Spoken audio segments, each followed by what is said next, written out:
Hi, my friends. Welcome to chapter 23. So, a lot happened in that last chapter. Bastian almost crowned himself the childlike emperor of all Fantasia. Almost. And then Atreus showed up with 3 armies and led a rebellion. There was a huge battle. The ivory tower was set on fire. And in the end, Bastian found Atreus, pulled Seconda out of its sheath, which remember, Gargamel told him to never ever do. The second he did that, the sword's light went out, and then he struck Atreyu in the chest, and Atreyu fell off the wall. And Falkor caught him and flew away. Now Bastian and what's left of his army is chasing after him, and the ivory tower completely collapsed. So we'll see what is in store for Fantasia next in chapter 23, The City of Old Emperors. While Bastian was racing through the pitch-black night miles ahead, his companions were still making preparations for departure. Most were exhausted, and none had anything approaching Bastian's strength and endurance. Even the armored giants on their metallic horses had a hard time getting started, and the foot-sloggers couldn't manage to fall into their mechanical tramp, tramp, tramp. Zaida's will, which moved them, seemed to have reached the limits of its power. Her coral litter had been devoured by flames.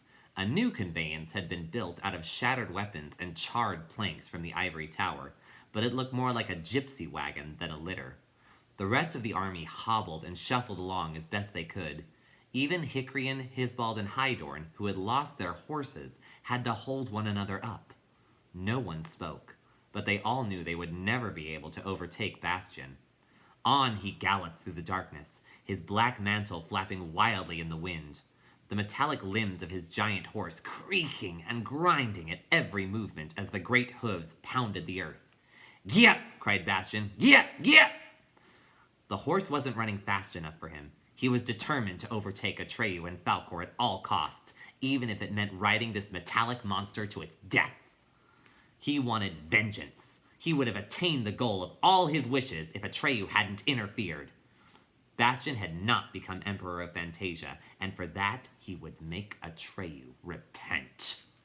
The joints of Bastian's metallic steed ground and creaked louder and louder, but still it obeyed its rider's will. Bastian rode for hours and hours through the endless night. In his mind's eye, he saw the flaming ivory tower. Over and over he lived the moment when Atreyu had set the point of his sword to his chest.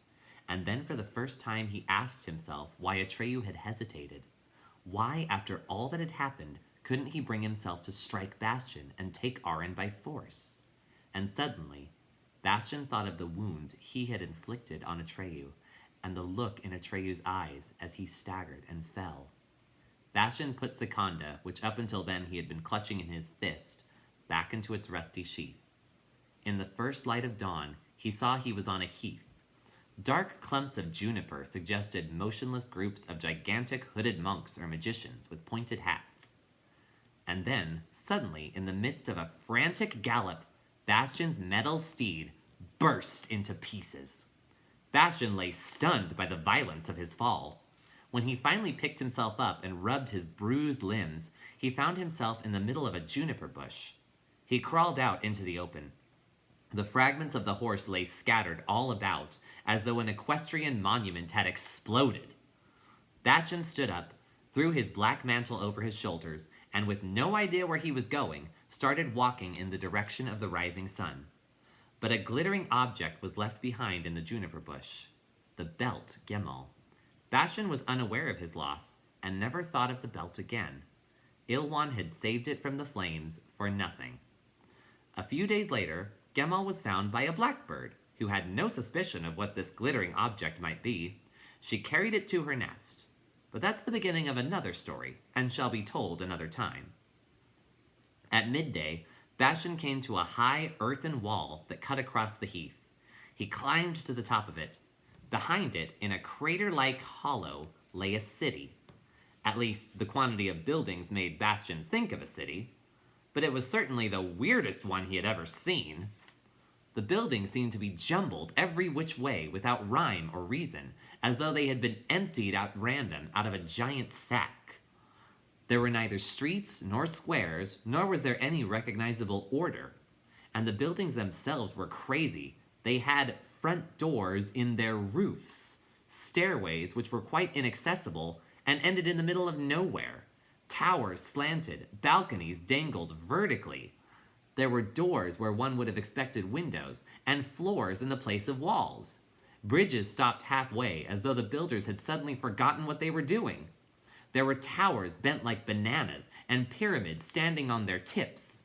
In short, the whole city seemed to have gone mad. Then Bastian saw the inhabitants, men, women, and children. They were built like ordinary human beings, but dressed as if they had lost the power to distinguish between clothing and objects intended for other purposes. On their heads they wore lampshades, sand pails, soup bowls, wastepaper baskets, or shoe boxes. Their bodies were swathed in towels, carpets, big sheets of wrapping paper, or barrels. Many were pushing or pulling handcarts with all sorts of junk piled up on them. Broken lamps, mattresses, dishes, rags, and knickknacks. Others were carrying enormous bales slung over their shoulders. The farther Bastian went into the city, the thicker became the crowd.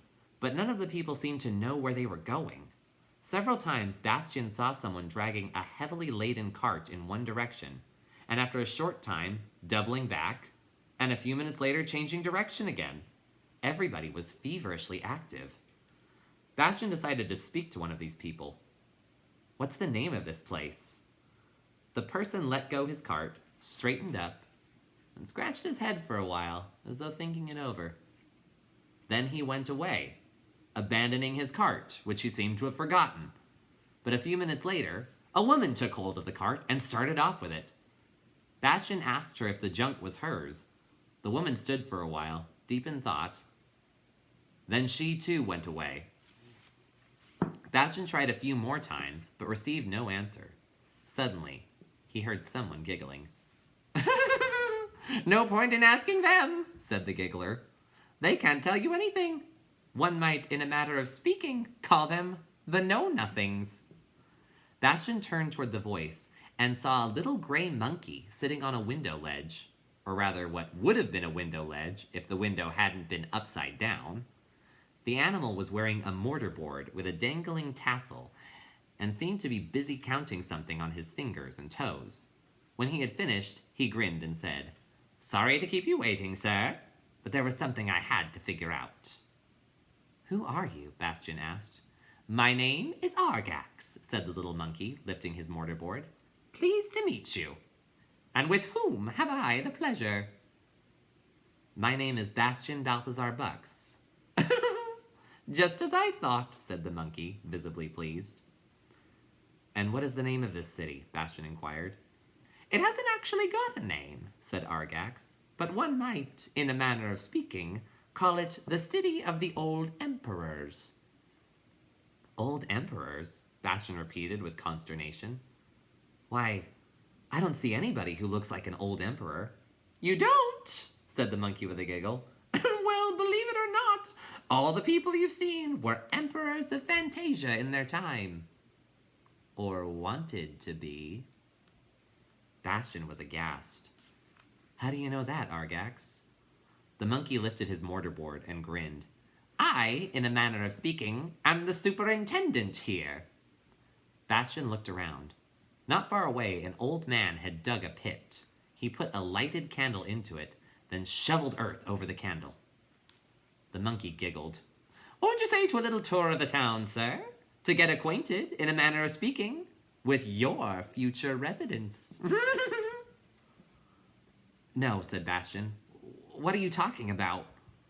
The monkey jumped up on his shoulder. "Let's go," he whispered. "It's free of charge. You've already paid the admission fee." Bastian obeyed the monkey's orders, though he would rather have run away. He grew more miserable with every step. He watched the people and was struck by the fact that they didn't talk. They were all so busy with their own concerns that they didn't even seem to see one another. "What's wrong with them?" Bastian asked. "Why are they so odd?" "Nothing odd about them," said Argax. "They're just like you, in a matter of speaking. Or rather, they were in their time. Bastian stopped in his tracks. What do you mean by that? Do you mean that they're humans? Argax jumped up and down on Bastian's shoulder. Exactly, he said gleefully.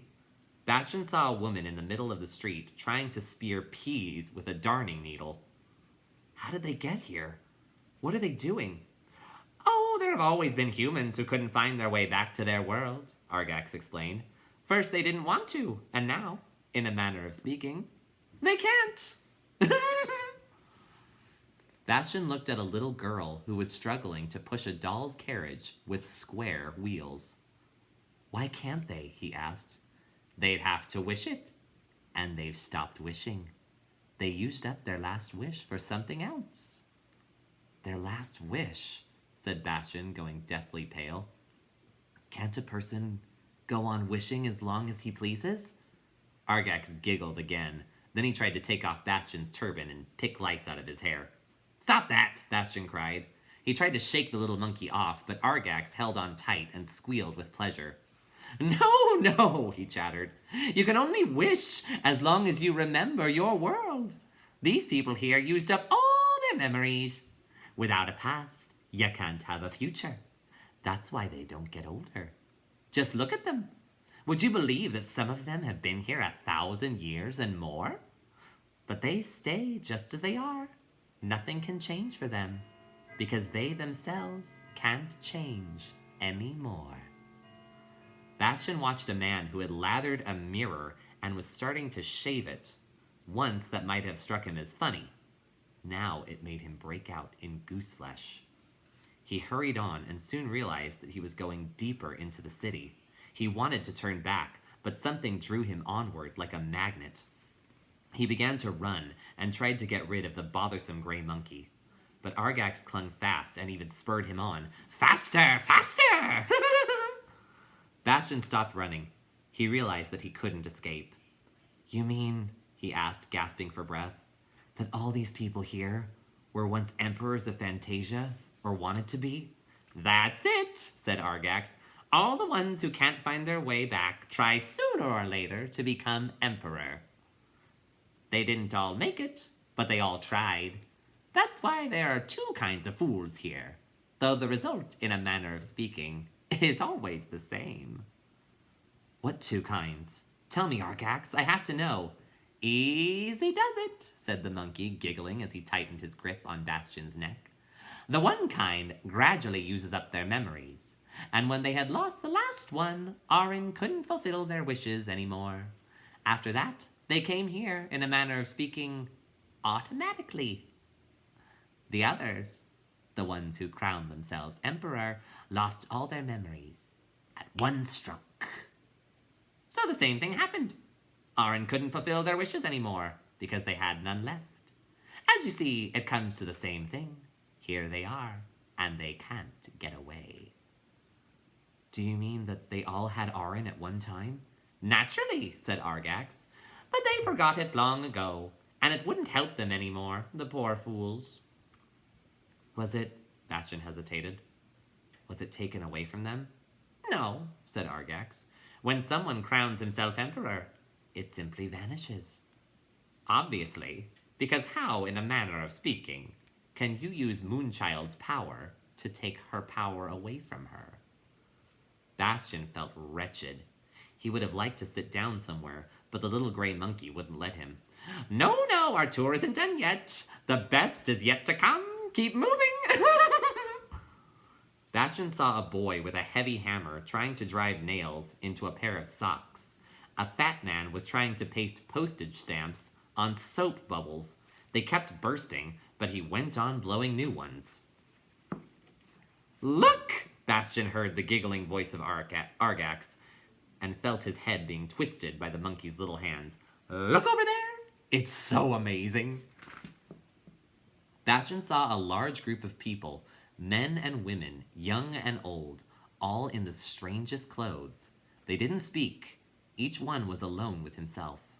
On the ground lay a large number of cubes, and there were 6 letters on all 6 sides of the cubes. The people kept jumbling the cubes and then staring at them. What are they doing? Bastian whispered.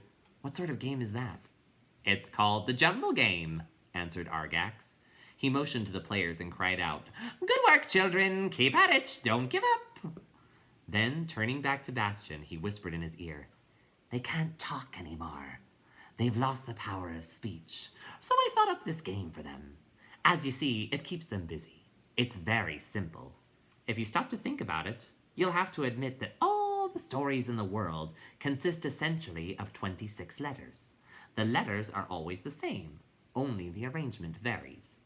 From letters, words are formed. From words, sentences. From sentences, chapters. And from chapters, stories. Now take a look. What do you see there? Bastian read, That. And that. Yes, of course, said Argax with a giggle. It usually makes no more sense than that. But if you keep at it for a long time, words turn up now and then. Not very brilliant words, but still words. Spinach cramp, for instance, and sugar brush, or nose polish.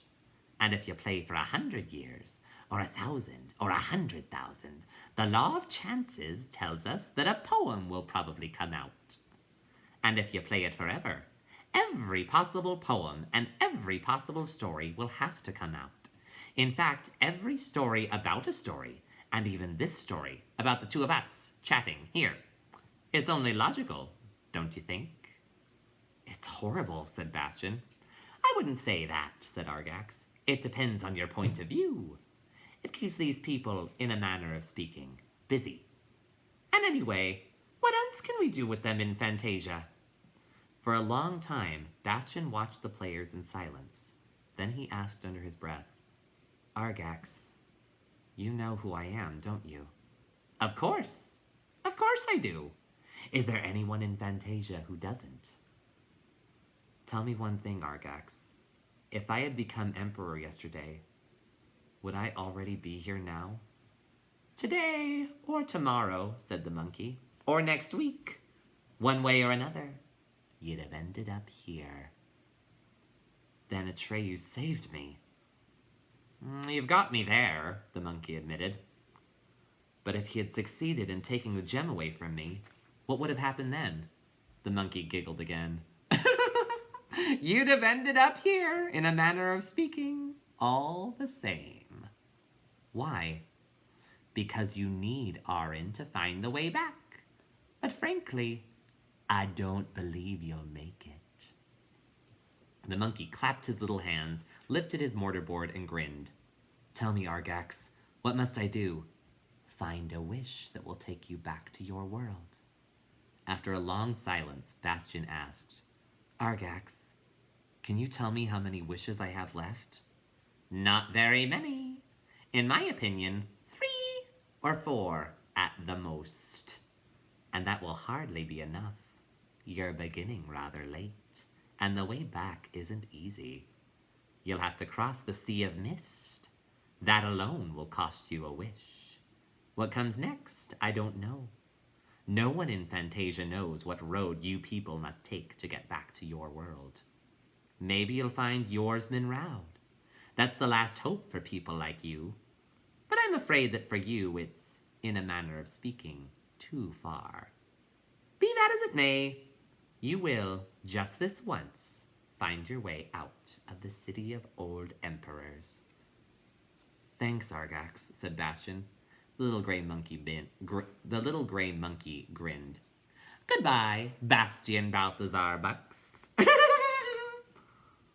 With one leap, Argax vanished into one of the crazy houses. He had taken Bastian's turban with him. For a while, Bastian stood motionless.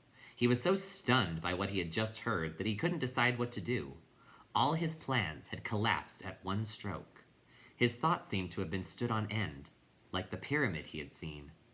What he had hoped was his ruin, what he had feared his salvation. At the moment, only one thing was clear to him. He must get out of this insane city and never come back.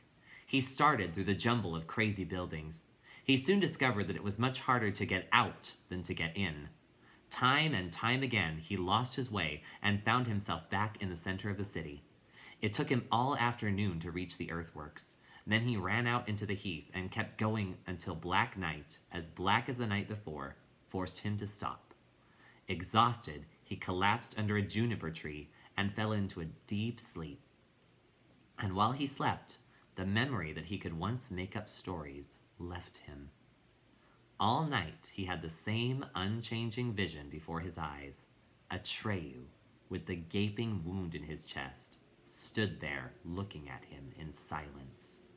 Awakened by a thunderclap, Bastian started up. Deep darkness lay all around him, but the massive clouds had been gathering for days and had been thrown into wild disorder. Lightning flashed, thunder shook the earth. The storm wind howled over the heath, and the juniper trees were bowed to the ground. Rain fell in dense sheets. Bastian arose and stood there wrapped in his black mantle. The water ran down his face. Lightning struck a tree directly in front of him and split the gnarled trunk. The branches went up in flames. The wind blew a shower of sparks over the heath.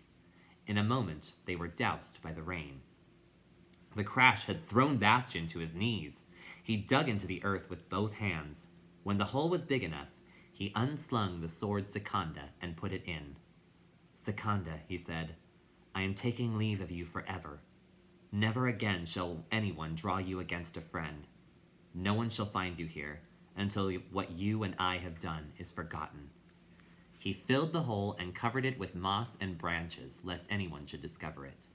And there Secunda lies to this day, for not until far in the future will one come who can wield it without danger. But that is another story, and shall be told another time.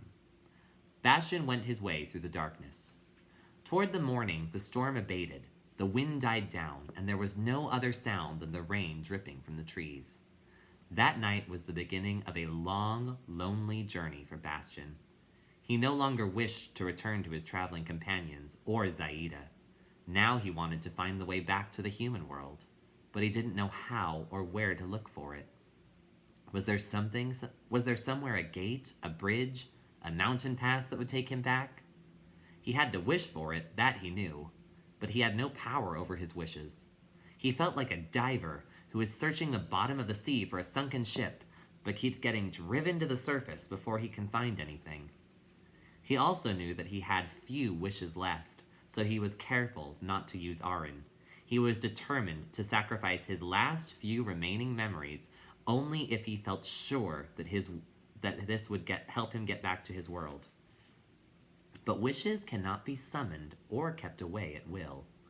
They come from deeper within us than good or bad intentions, and they spring up unannounced.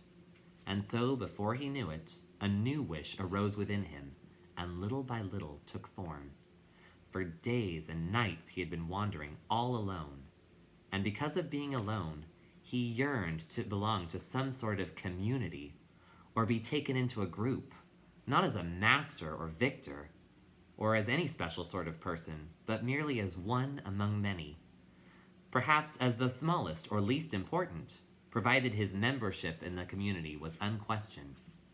And then, one day, he came to a seacoast, or so he thought at first. He was standing on the edge of a sheer cliff, and before him lay a sea of congealed white waves. It was some time before he realized that these waves were not really motionless, but were moving very slowly, that there were currents and eddies that moved as imperceptibly as the hands of a clock. He had come to the Sea of Mist. Bastian walked along the cliff. The air was warm and slightly damp.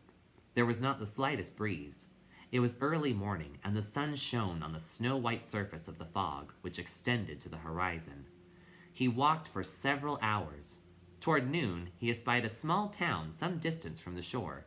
Supported by piles, it formed a sort of island in the Sea of Mist. The long, arching bridge connecting the town with the rocky coast swayed gently as Bastian crossed it. The houses were relatively small. The doors, windows, and stairways all seemed to have been made for children, and indeed the people moving about the streets were no bigger than children, though they all seemed to be grown men with beards or women with pinned-up hair. As Bastian soon noticed, These people looked so much alike that he could hardly tell them apart.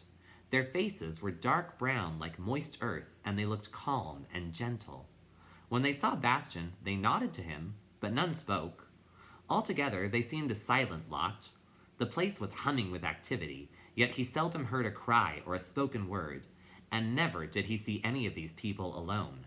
They always went about in groups, if not in crowds, locking arms or holding one another hand in hand. When Bastian examined the houses more closely, he saw that they were all made of a sort of wicker, some crude and some of a finer weave, and that the streets were paved with the same kind of material. Even the people's clothing, he noticed, their trousers, skirts, jackets, and hats, were of wickerwork, though these were artfully woven. Everything in the town seemed to be made of the same material. Here and there, Bastian was able to cast a glance into the artisans' workshops. They were all busy weaving, making shoes, pitchers, lamps, cups, and umbrellas of wickerwork. But never did he see anyone working alone, for these things could be made only by several persons working together. It was a pleasure to see how cleverly they coordinated their movements, and as they worked, they usually sang some simple melody without words. The town was not very large, and Bastian had soon come to the edge of it. There he saw hundreds of ships of every size and shape.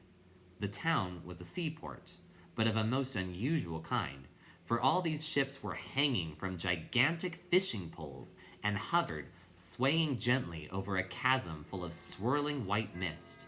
These ships were made of wickerwork like everything else, had neither sails, nor masts, nor oars, nor rudders. Bastian leaned over the railing and looked down into the sea of mist. He was able to gauge the length of the stakes supporting the town by the shadows they cast on the white surface below.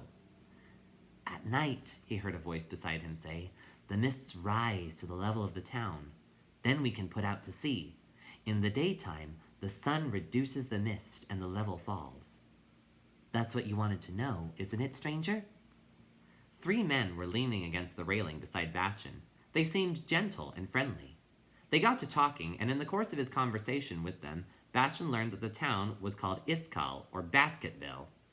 Its inhabitants were known as Iskalnari. The word meant roughly the partners.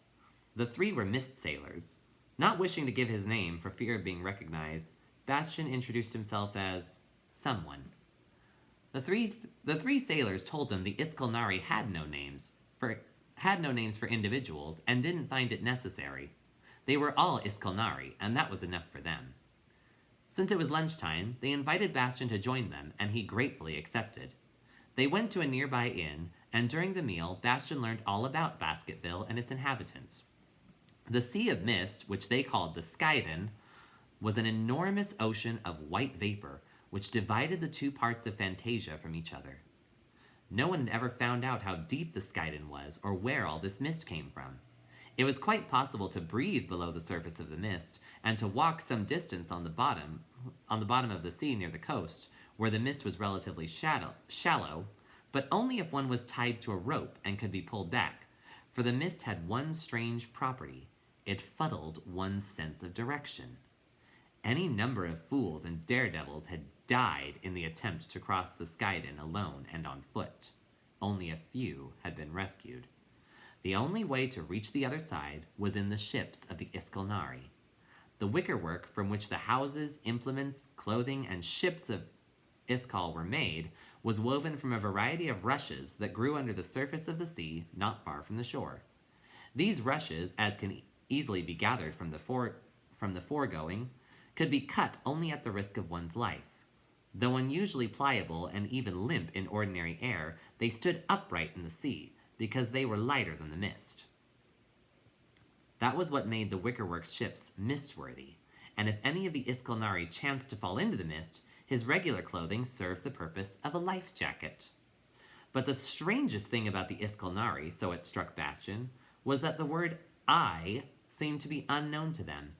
In any case, they never used it, but in speaking of what they thought or did, always said "we."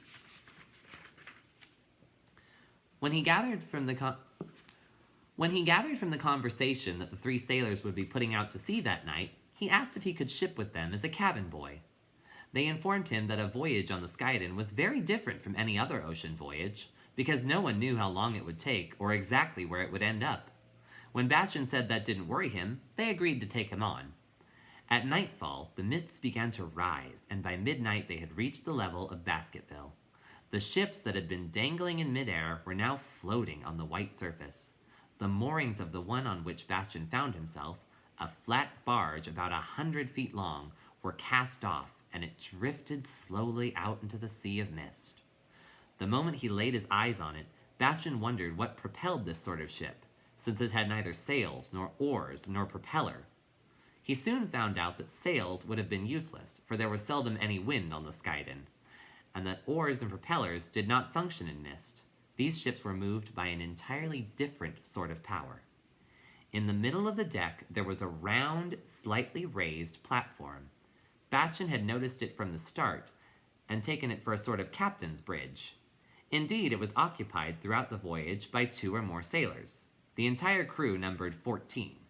The men on the platform held one another, clasped by the shoulders, and looked fixedly forward. At first sight, they seemed to be standing motionless.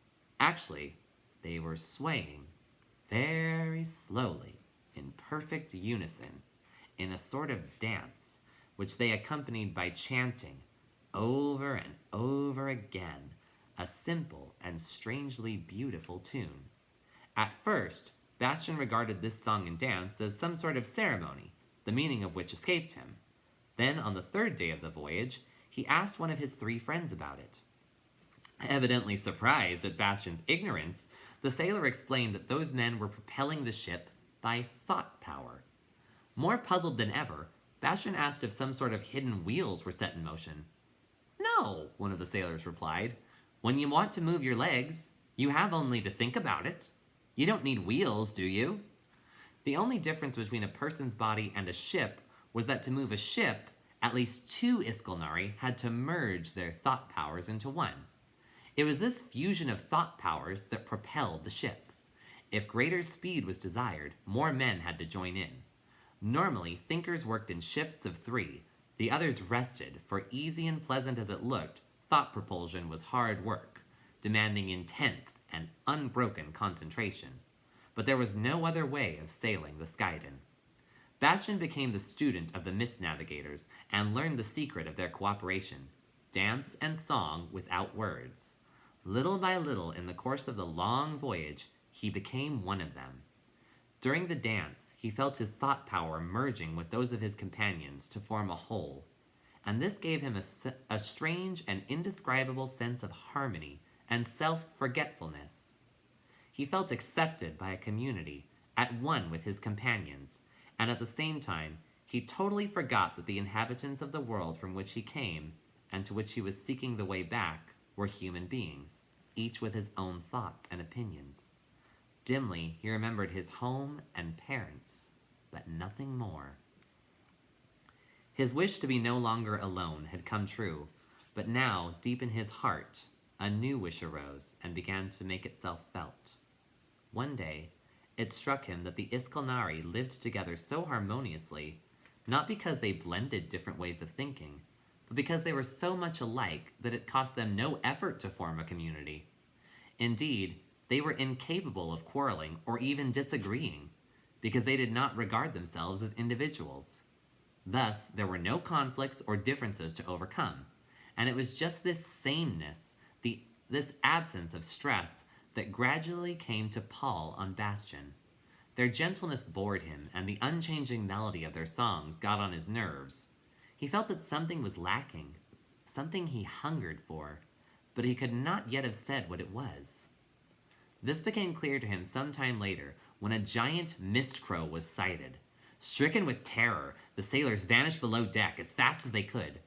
But one was not quick enough. The monstrous bird swooped down with a cry, seized the poor fellow, and carried him away in its beak. When the danger was past, the sailors emerged and resumed their song and dance as though nothing had happened. Their harmony was undisturbed, and far from grieving, they didn't waste so much as a word on the incident. "Why should we grieve?" said one of them when Bastian inquired. "None of us is missing." With them, the individual counted for nothing. No one was irreplaceable because they drew no distinction between one man and another. Bastian, however, wanted to be an individual, a someone, not just one among others. He wanted to be loved for being just what he was. In this community of Iskolnari, there was harmony, but no love. He no longer wanted to be the greatest, strongest, or cleverest. He had left all that far behind. He longed to be loved, just as he was, good or bad, handsome or ugly, clever or stupid, with all his faults, or possibly because of them. But what was he actually like? He no longer knew. So much had been given to him in Fantasia, and now among all these gifts and powers, he could no longer find himself. He stopped dancing with the mist sailors. All day long, and sometimes all night as well, he sat in the prow, looking out over the Skyden. At the last crossing was completed and the mist ship docked. At last, the crossing was completed and the mist ship docked. Bastian thanked the Iskolnari and went ashore. This was a land full of roses. There were whole forests of roses of every imaginable color.